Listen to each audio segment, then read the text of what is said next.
Miami, a beautiful city on the rise to become the vacation spot for America. A city filled with exuberant nightlife, beautiful beaches, and a diverse community comes falling down because of the drug trade in 1980s. The drug trade that went through Miami spawned a very influential show called Miami Vice, which displayed how day-to-day life back in 1980s Miami was. Miami turns from a vacation spot on the rise to the lost paradise, as the New York Times said, or the Wild West in a matter of years.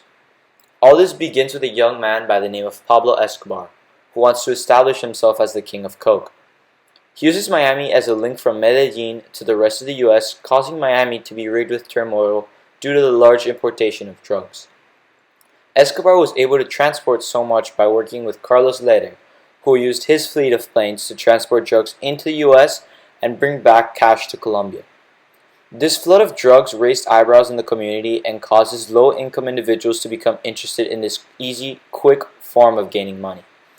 Some people who were intensely intrigued and later associated with this form of gaining money were cops and government officials.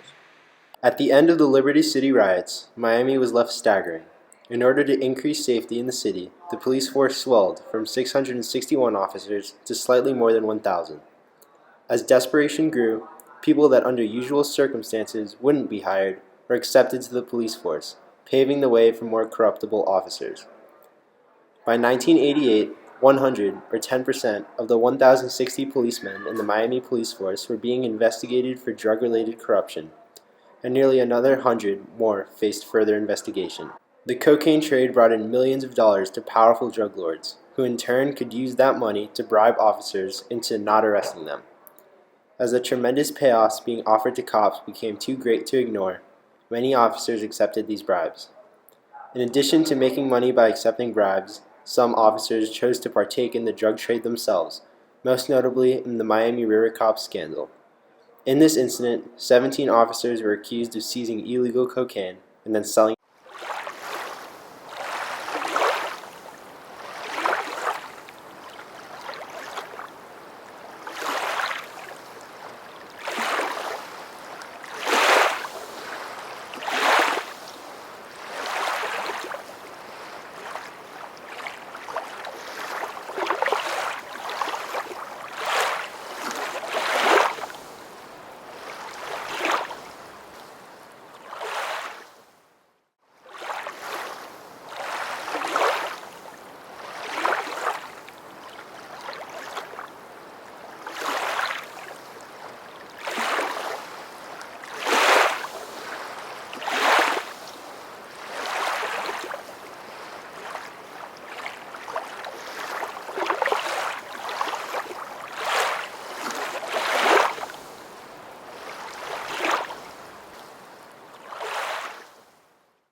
As more and more officers became associated with cocaine, the people of Miami no longer felt a sense of trust for those who once protected them.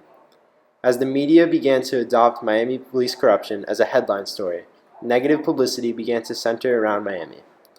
By associating themselves with the cocaine trade, Miami police officers helped cause the downfall of South Florida during the 1980s. Cocaine sparked corruption not only in the police force but also politically. One of the primary places where political corruption took place was in the judicial branch. Operation Court Broom was one of the primary cases in which judicial corruption involving cocaine was exemplified. Operation Court Broom was the name of the sting operation which was put in place to expose former Dade County Judge Harvey Schenberg and many other judges who were thought to be taking bribes and throwing cases. Operation Court Broom revealed that Jude Schenberg accepted a $50,000 bribe in exchange for giving the identity of a protected informant to a drug cartel who wanted the man dead. The sting operation, Operation Court Broom, was the largest investigation conducted on judicial corruption in Florida's entire history. Throughout this documentary, you see just how plagued Miami became as a result from the drug trade. We see how a young innocent city has now become the center of drugs, corruption, and violence.